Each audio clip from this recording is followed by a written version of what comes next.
Hello dear students, study for PCS exam पर मैं दास sir आप सभी का बहुत बहुत स्वागत करता हूं।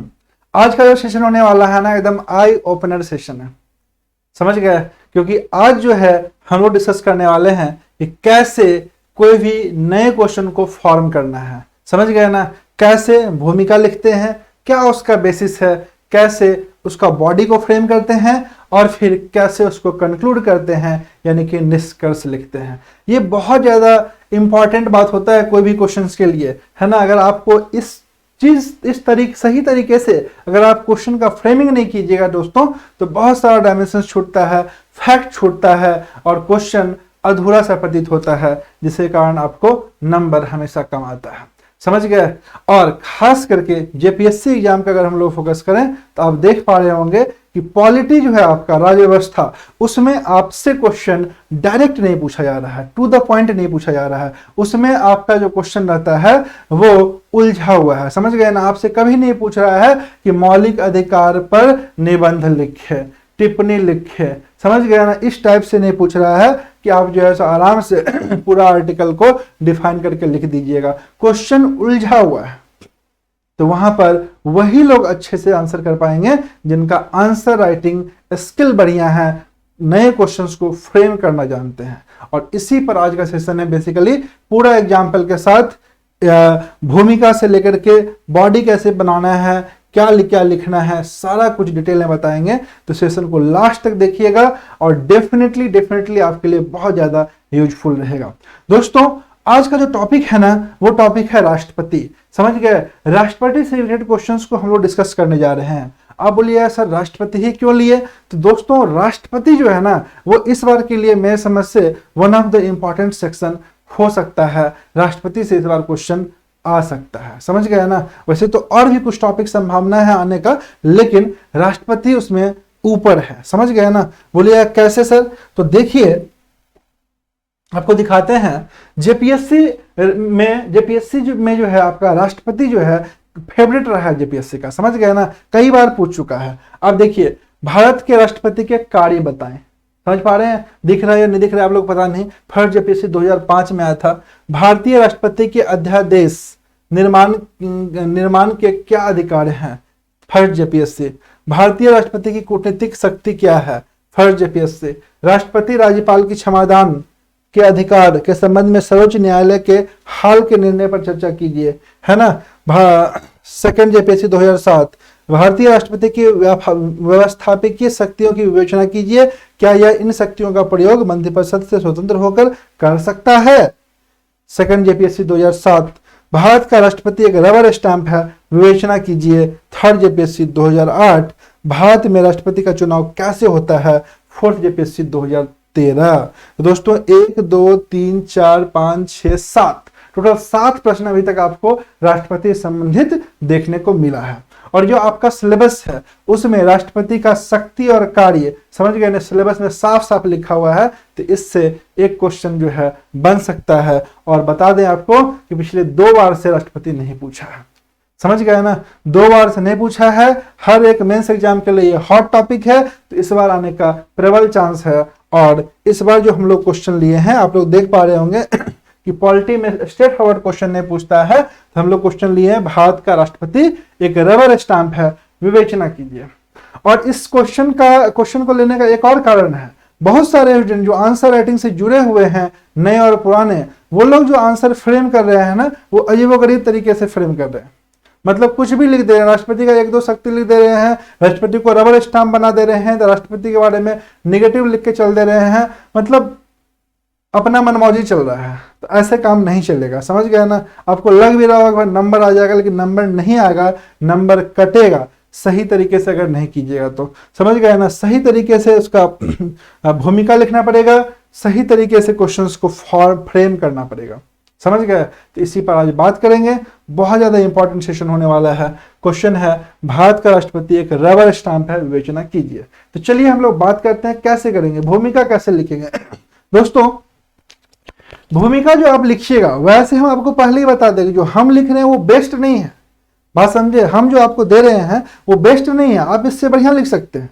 ये एक एग्जाम्पल के रूप में है कि भाई इस तरीका से भी लिखा जा सकता है, समझ गए ना। कोई दावा नहीं है कि भाई यही बढ़िया है, ये वन ऑफ द एग्जाम्पल है, आप इस टाइप से लिखिएगा तो आपको बढ़िया नंबर मिल सकता है। समझ गए ना? तो आप इसको देखिए, एक आइडिया लगाइए, इस टाइप से जो है अपना भूमिका अलग अलग क्वेश्चंस के लिए तैयार करने की कोशिश कीजिए। जैसे कि राष्ट्रपति है तो राष्ट्रपति में सबसे पहले तो आपको बताना होगा कि राष्ट्रपति के बारे में कुछ आर्टिकल के हेल्प से, है ना, बताइए। समझ गए ना? साथ में रबर स्टाम्प का जो ये मुद्दा है ना, इस पर भी थोड़ा सा बात कीजिए। और राष्ट्रपति क्वेश्चंस को आगे कैसे बनाएंगे, उसके शक्ति से आगे बढ़ाएंगे। समझ गए? राष्ट्रपति की शक्ति को। लेकिन आपको बता दे, यहां पर भी क्या कर रहे हैं स्टूडेंट लोग, राष्ट्रपति की शक्ति, अलग अलग तरह का शक्ति लिख करके चल दे रहे हैं। तो भाई उस पर क्वेश्चन नहीं बनेगा। फिर क्वेश्चन आपका ये नहीं पूछा है कि राष्ट्रपति की शक्तियों का वर्णन करें। समझ गए ना? आपसे ये क्वेश्चन पूछा ही नहीं है। तो अगर आप राष्ट्रपति का शक्ति लिख दीजिएगा तो नंबर नहीं मिलेगा आपको, है ना? हाँ, आपका जो है 40 नंबर का क्वेश्चन है तो आपको जो है ठीक है 17-18 नंबर दे देगा। लेकिन आप 24-25 नंबर का आशा रखते हैं, 26 नंबर लाना चाहते हैं, तो भाई तरीका सीखना पड़ेगा। ध्यान से देखिएगा, भारत का राष्ट्रपति एक रबर स्टाम्प है, विवेचना कीजिए। फॉर एग्जाम्पल यहाँ पे हम लोग एक क्या किए हैं, सबसे पहले तो इसका स्टार्टिंग लिए हैं। कैसे?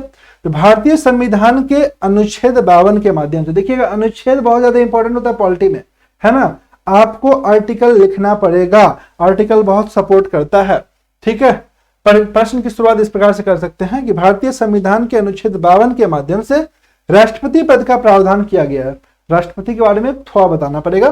तथा अनुच्छेद 53 के तहत भारत का राष्ट्रपति अपने कार्यपालिका संबंधी समस्त शक्तियों का प्रयोग स्वयं अथवा अपने अधीनस्थ अधिकारियों के माध्यम से करता है। समझ गए? यानी कि हम लोग राष्ट्रपति के बारे में बताएं, राष्ट्रपति पद के बारे में बताएं और उसके शक्ति के बारे में थोड़ा सा बताए हैं। समझ गए ना? और स्टार्ट लिए हैं, इसको बोलते हैं स्टार्ट लेना। ठीक है? आगे देखिएगा, संविधान में संघ की कार्यपालिका की शक्तियां राष्ट्रपति को प्राप्त है, लेकिन वास्तविक शक्तियां प्रधानमंत्री एवं उसकी मंत्रिपरिषद में निहित होती है। भाई यही तो मुद्दा है। आप जो है, आप क्या बोल रहे हैं, आप जो क्वेश्चन पूछ रहे हैं, क्या भारत का राष्ट्रपति रबर स्टाम्प है? विवेचना कीजिए। आप भारत के राष्ट्रपति को रबर स्टाम्प और सुपीरियर किसको बोल रहे हैं? प्रधानमंत्री को। आप यही चाह रहे हैं ना? तो इस चीज को देखना पड़ेगा कि भाई सही में प्रधानमंत्री सुपीरियर है, राष्ट्रपति खाली स्टाम्प मारने के लिए है कि नहीं है। इसी चीज का तो पूरा डिस्कशन है। तो भाई यहाँ पे हम बता दिए कि भाई किसके पास किस तरह का शक्ति है। तो संविधान में संघ की कार्यपालिका की शक्ति किसके पास है भाई? तो राष्ट्रपति को प्राप्त है, लेकिन वास्तविक शक्तियां किसके पास है? प्रधानमंत्री और मंत्रिपरिषद में निहित है। अब देखिए, ये स्टार्ट लिए। अब इसी बात को थोड़ा सा बढ़ा रहे हैं क्वेश्चन के अकॉर्डिंग। क्वेश्चन में क्या पूछा है? यही कारण है कि हमेशा इस पद की प्रासंगिकता पर चर्चा होती है। ठीक है?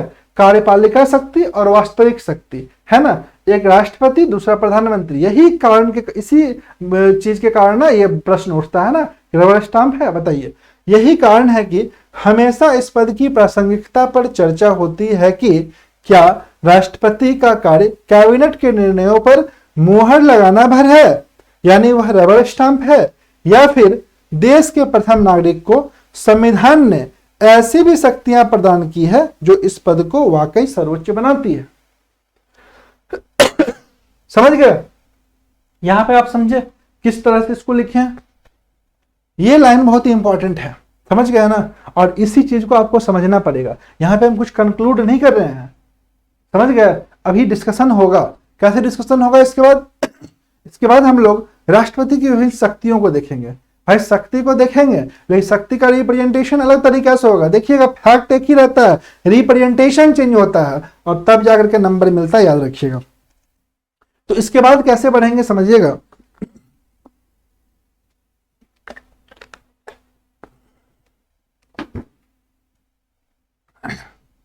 इसके बाद हम लोग राष्ट्रपति के पक्ष में बात करेंगे। समझ गए ना? कि राष्ट्रपति के बाद जो शक्ति है, ठीक है, उसके पक्ष में बात करेंगे। हर एक शक्ति को उदाहरण के साथ प्रूफ करेंगे कि भाई यहां पर राष्ट्रपति का ना पावर कहीं ना कहीं ऊपर है। समझ गए ना? यहां पर प्रधानमंत्री का नहीं चल रहा है। इस चीज को प्रूफ करेंगे।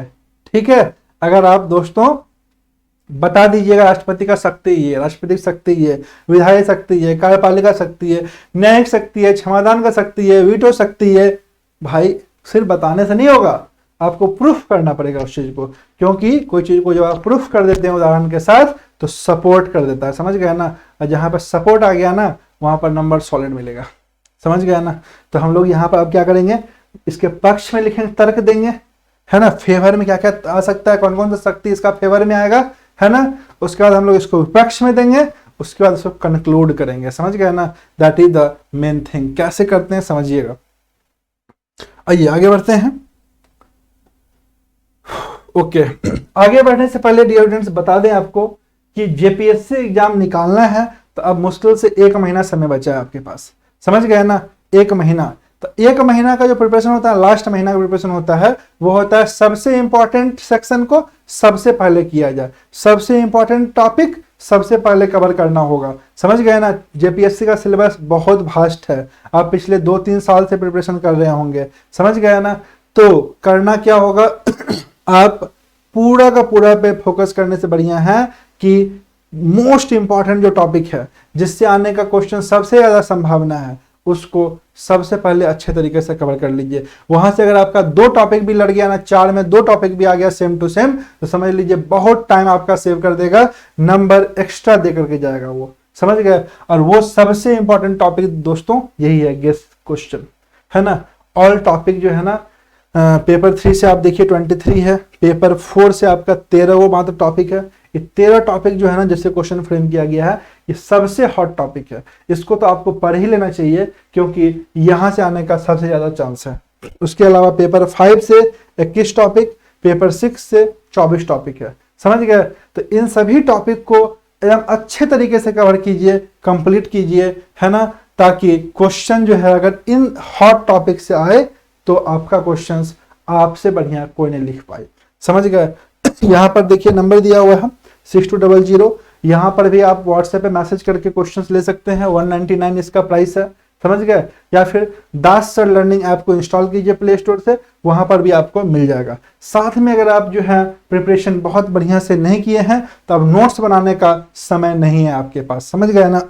हर एक क्वेश्चन के साथ उसका डायमेंशन दिया हुआ है, आंसर फॉर्मेटिंग कैसे तोड़ना है, समझ गए। तो अगर आप आंसर फॉर्मेट के अकॉर्डिंग नहीं लिख पा रहे हैं तो इसका हैंड रिटन नोट्स भी अवेलेबल है, समझ गए ना। हैंड रिटन नोट्स लीजिए, टू द पॉइंट लिखा हुआ है, उसको आप एज इट इज भी याद कर सकते हैं। 81 टॉपिक है, डेली अगर 5 टॉपिक को तैयार करते हैं दोस्तों तो अगला 16 दिन में आपका टोटल 81 सबसे महत्वपूर्ण टॉपिक खत्म रहेगा, समझ गए ना। और आप कंफर्टेबल जोन में रहिएगा, तो इसे जरूर से पढ़िएगा, है ना, और अपने दोस्तों के बीच भी जरूर शेयर कीजिएगा। चलिए आगे बढ़ते हैं। उसके बाद हम लोग क्या करेंगे, आंसर को आगे बढ़ाएंगे। कैसे बढ़ाएंगे, तो संविधान में राष्ट्रपति को कई प्रकार की शक्तियां प्राप्त है जो इस पद को विशिष्ट एवं अत्यंत मजबूत बनाता है, समझ गए। अब हम लोग एक डायग्राम के हेल्प से राष्ट्रपति की विभिन्न शक्तियों को दिखाएंगे, समझ गया ना। क्या क्या राष्ट्रपति की शक्तियां हैं, कार्यकारी शक्ति, विधायी शक्ति, वीटो पावर, अध्यादेश, वित्तीय शक्ति या न्यायिक शक्ति, सैन्य शक्ति, आपातकालीन शक्ति, क्षमादान की शक्ति, समझ गए ना। ये हम विभिन्न शक्तियों को एक डायग्राम की हेल्प से दिखा देंगे। कोशिश कीजिएगा दोस्तों जहां पर भी, चाहे वो इकोनॉमिक्स हो, हिस्ट्री हो, पॉलिटी हो, जहां पर भी आप डायग्राम की हेल्प से कुछ दिखा सकते हैं तो जरूर दिखाइएगा, नंबर्स वहां से आता है ना। जैसे इकोनॉमिक्स में अगर आप कुछ पाई चार्ट से कोई रिलेटेड डेटा दिखाते हैं, है ना, बार ग्राफ दिखाते हैं, लाइन ग्राफ बनाते हैं, समझ गए, या फिर वेन डायग्राम बनाकर दिखाते हैं, दिखाइए, है ना। कोई चीज का रिप्रेजेंटेशन सही तरीके से करने से जरूर नंबर मिलता है, ठीक है। तो ये एक हम लोग इस टाइप से बना देंगे लाइन सर्कुलर ग्राफ। आगे बढ़ते हैं। देखिएगा आंसर फॉर्मेटिंग हम लोग भूमिका लिखे, अनुच्छेद 52-53 में चर्चा की, राष्ट्रपति की शक्ति को दिखाए। इसके बाद जब हम लोग पक्ष में तर्क देंगे, अलग अलग पैराग्राफ में अलग अलग तर्क के इसका शक्ति को डिस्कस करेंगे, साथ में उसका जो है ना क्या बोलते हैं एग्जाम्पल के साथ प्रूफ करेंगे। जैसे कि अनुच्छेद 53(1)74(1) का उदाहरण के साथ विश्लेषण करेंगे, वर्ष 79 से 98 तक की घटना पर चर्चा करेंगे, ठीक है। क्या घटना था ये बताएंगे आपको। अंतर्राज्यीय परिषद तथा वित्त आयोग का गठन एवं शक्ति का कार्य, वित्तीय शक्तियों को डिस्कस करेंगे, साथ में कारगिल युद्ध का उदाहरण देंगे, वित्तीय शक्ति का प्रयोग करेंगे, सर्वोच्च प्लस सर्वोच्च सेनापति, क्षमादान की शक्ति करेंगे को लिखेंगे, साथ में इसका उदाहरण देंगे, उदाहरण के साथ समझाएंगे उसको, है ना, कि भाई क्षमादान की शक्ति जो है इसको कैसे सर्वोच्च न्यायालय से भी ऊपर इसको जो है पहुंचाती है। आपातकालीन शक्ति देंगे, साथ में यूपी बिहार का उदाहरण देंगे, वीटो शक्ति देंगे, साथ में पेप्सू एक्ट, भारतीय डाक विधेयक, इस सब का उदाहरण देकर के इसको सर्वोच्च बनाएंगे। समझ गए ना। ये हो गया आपका पक्ष में, 7 तर्क 8 तर्क पक्ष में देंगे हम लोग, है ना। उसके बाद विपक्ष में भी लिखेंगे, है ना, फेवर में दीजिए, है ना। उसके बाद उसका अगेंस्ट में भी लिखिए, अगेंस्ट में नहीं लिखिएगा एक तरफा आंसर जो है ना कभी भी अच्छा नहीं होता है, ये बात को ध्यान रखिएगा। अधिकांश स्टूडेंट लोगों का एक तरफा आंसर रहता है, तो यहाँ पर भी गड़बड़ होता है। समझ गए, नंबर नहीं देगा। एग्जामिनर आपका एक एक चीज को देखता है, खास करके जो क्वेश्चन डिफरेंट रहता है ना उसका एक एक लाइन पढ़ता है, ठीक है, उसके बाद नंबर देता है। आप ये मत समझिएगा कि बोर्ड का एग्जाम टाइप का, बोर्ड में भी आजकल ऐसे चेक नहीं होता है, समझ गया ना। तो पढ़ता है, इस बात को ध्यान रखिएगा, पढ़ने पर उसको पता चल जाता है इसको किस तरीके से चेक करना है। विपक्ष में तर्क, विपक्ष में तर्क में हम लोग धन विधेयक के बारे में बताएंगे, संविधान संशोधन के बारे में बताएंगे, इस मामले में जो है सो राष्ट्रपति का शक्ति निरस्त होता है। एपीजे अब्दुल कलाम का डिस्कस करेंगे, ऑफिस ऑफ प्रॉफिट बिल को बताएंगे, साथ में 42वां संविधान संशोधन देंगे और साथ में निष्कर्ष लिखेंगे जो कि पक्ष में होगा, ठीक है। यहाँ पर देखिए निष्कर्ष दिया हुआ है, लेकिन निष्कर्ष को हम लोग बाद में देखेंगे, फिलहाल आपको 1-2 एग्जाम्पल के हेल्प से बता दे रहे हैं, आप लोग उसको देख लीजिए, थोड़ा सा टाइम लेंगे। देखिए ये जो आपको क्वेश्चन मिलेगा ना उसमें आंसर फॉर्मेट भी दिया रहेगा इस टाइप से, जैसे भारतीय अंतरिक्ष कार्यक्रम कैसे लिखिएगा, किस किस डायमेंशन में टूटेगा, ये सामान्य परिचय लिखना पड़ेगा, इसरो के बारे में लिखना पड़ेगा, भारत के लिए इसरो की उपलब्धियों को डिस्कस करना पड़ेगा, भारतीय अंतरिक्ष कार्यक्रम के समक्ष चुनौतियां एवं बाधाओं को बताना पड़ेगा, अंतरिक्ष गतिविधियों में भारत की बढ़ती भागीदारी के संभावित लाभ बताना पड़ेगा, नए क्षेत्र की भूमिका को डिस्कस करना पड़ेगा, अंतरिक्ष के लिए भारत का मानव युक्त मिशन और भविष्य के लिए सुझाव। इतना डायमेंशन अगर देख लेगा ना, आपको मान लीजिए पूछा कि भारतीय अंतरिक्ष कार्यक्रम पर टिप्पणी लिखें और इतना डायमेंशन देख लिया, डायमेंशन देख के नंबर दे देगा वो, समझ गया ना। तो डायमेंशन मायने रखता है, ये बात को हमेशा ध्यान रखिएगा, ठीक है। आगे बढ़ते हैं, एक आंसर राइटिंग सीरीज भी चल रहा है। जो लोग आंसर नहीं लिख पा रहे हैं सही से, कैसे भूमिका लिखे, कैसे निष्कर्ष लिखे, कैसे बॉडी को फ्रेम करें, नहीं समझ में आ रहा है, नंबर नहीं आ रहा है, पिछले बार मेंस दिए थे गड़बड़ हुआ था, कम नंबर छटे थे, तो वो लोग एक बार जोर से मिलिएगा, है ना, देखेंगे क्या प्रॉब्लम है, किस टाइप से आप लिखते हैं, है ना। और आंसर राइटिंग से तो खैर आप जुड़ सकते हैं, कुछ आंसर लिख के दिखाइएगा, है ना। तो यहाँ पे हम लोग क्या देखें, भारत का राष्ट्रपति एक रबर स्टाम्प है, उस टाइप से 110 जो है पूरा पूरा आंसर है, इसमें थोड़ा सा चेंजेस भी होगा। तो इस टाइप से आपको क्या करना पड़ेगा, क्वेश्चंस लिखा हुआ है। जैसे कि देखिए विधायी शक्ति के बारे में बात करते हैं कि आमतौर पर लोकसभा में बहुमत दल के नेता प्रधानमंत्री होते हैं, लेकिन जब लोकसभा में किसी भी दल का गठबंधन के पास स्पष्ट बहुमत नहीं होता है तब राष्ट्रपति की भूमिका अत्यंत महत्वपूर्ण हो जाती है। यद्यपि संविधान में इस बारे में स्पष्ट कुछ नहीं कहता, लेकिन ऐसी परिस्थिति में राष्ट्रपति अपने विवेक से किसी ऐसे नेता को प्रधानमंत्री नियुक्त कर सकता है जिस पर उसे भरोसा हो। समझ पा रहे हैं आप लोग, जिस पर उसे भरोसा हो कि वह बहुमत सिद्ध कर सकता है। ऐसी स्थिति में राष्ट्रपति की शक्ति सर्वोच्च होती है। वर्ष 1979 में चौधरी चरण सिंह से लेकर के 1998 में अटल बिहारी वाजपेयी की सरकार तक 6 बार तत्कालीन राष्ट्रपति ने अल्पमत वाले दल के नेता को प्रधानमंत्री नियुक्त किया, अल्पमत वाले नेता को, याद रखिएगा। इस दौरान देवगौड़ा मात्र 27 और चंद्रशेखर मात्र महज 61 सांसदों के नेता होने के बावजूद प्रधानमंत्री बने थे।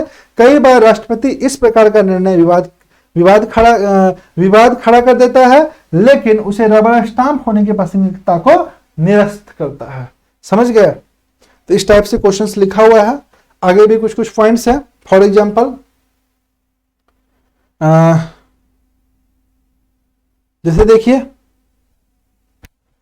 यहां पर भारतीय संविधान के अनुच्छेद 72 द्वारा यह शक्ति दी गई है कि वह किसी भी दोष सिद्ध व्यक्ति, जैसे मृत्युदंड पाए हुए व्यक्ति को, सैन्य न्यायालय द्वारा दंडित व्यक्ति को या अन्य मामले में दोषित व्यक्ति को क्षमादान दे सकता है। सुप्रीम कोर्ट से फांसी की सजा पाए मुजरिम की दया याचिका को स्वीकार करना भी राष्ट्रपति का अधिकार है।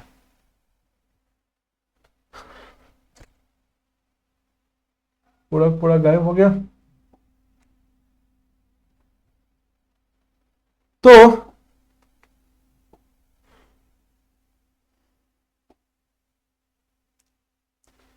डियर फ्रेंड्स, इस टाइप से आप लोग देख सकते हैं कि अलग अलग पक्ष में सबका एग्जाम्पल देकर के वीटो शक्ति कब कब प्रयोग हुआ, किसके अगेंस्ट प्रयोग हुआ, राष्ट्रपति शासन में कहां पर जो है सो प्रधानमंत्री के बात को या फिर जो है सो प्रधानमंत्री की बात को नहीं माना गया, समझ गए, राष्ट्रपति वहां पर अपना बात चलाया। तो ये सब चीज ना बहुत ज्यादा मायने रखता है। साथ में आपको लिखना पड़ेगा एक निष्कर्ष।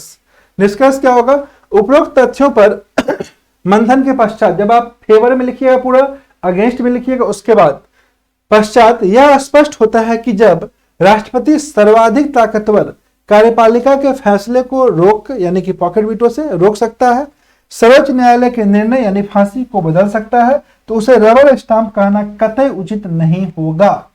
समझ गए ना? आप राष्ट्रपति को रबर स्टाम्प नहीं बोल सकते हैं, समझ गए ना? हाँ, यह उस पद पर बैठे, तब कैसे आप रबर स्टाम्प नहीं बोल रहे हैं तो आप पूरा अगेंस्ट भी नहीं आ सकते हैं, है ना? तो कैसे उसको कंक्लूड कीजिएगा, ध्यान दीजिएगा इस लाइन को। हाँ, यह उस पद पर बैठे प्रथम नागरिक पर निर्भर करता है कि वह चाहे तो सक्रिय भूमिका निभाकर जनता के हित के लिए कार्य कर सकता है। समझ गए? इस टाइप से क्वेश्चन को क्या करना पड़ेगा? कंक्लूड करना पड़ेगा, निष्कर्ष देना पड़ेगा। समझ गए? तो एक बार अगर होगा तो इस क्वेश्चन का कंप्लीट आंसर जो है आप लोग ये जो व्हाट्सएप नंबर दिया गया है, ये व्हाट्सएप नंबर पर से ले सकते हैं, उसको पढ़िएगा 6200346305। समझ गए? ये जो व्हाट्सएप नंबर है, इससे ये क्वेश्चन का आंसर, कंप्लीट आंसर लेकर के पढ़िएगा, आपको अच्छा लगेगा कैसे इसको एग्जाम्पल से सपोर्ट किया गया है ना। आपको देख करके पढ़ करके समझ में आएगा और उसके बाद आपको लगेगा कि भाई क्यों आंसर में का नंबर कट रहा है, क्यों किसी को 10 नंबर आ रहा है, किसी को 15 नंबर आ रहा है, आप में कहाँ कमी था। समझ गए ना आंसर में? तो ये one of the good answer है, अच्छा आंसर है ना? आप अगर इस टाइप से लिखिएगा तो डेफिनेटली जो है सो नंबर दूसरे कंपैरिजन में आपको अच्छा मिलेगा। तो दोस्तों, आज का सेशन हम लोग यहीं पर करने आ रहे हैं समाप्त। नेक्स्ट सेशन में हम लोग मिलेंगे कुछ नए क्वेश्चन के साथ, और आपको बता दें कि टॉप 81 सबसे महत्वपूर्ण गेस क्वेश्चन जो है, इसको जरूर पढ़िए, इसको आज ही लीजिए और डेली कम से कम 5 टॉपिक को खत्म कीजिए और अगला 16 डेज में यानी कि इसी मंथ में ये पूरा का पूरा गेस क्वेश्चंस को रट लीजिए। महत्वपूर्ण इंपॉर्टेंट जो है क्वेश्चन है और आप कंफर्टेबल जोन में आ जाइएगा। ठीक है, तो मिलते हैं नेक्स्ट सेशन में। Thank you all of you for joining this session दोस्तों, and all the best for your exam. Thank you.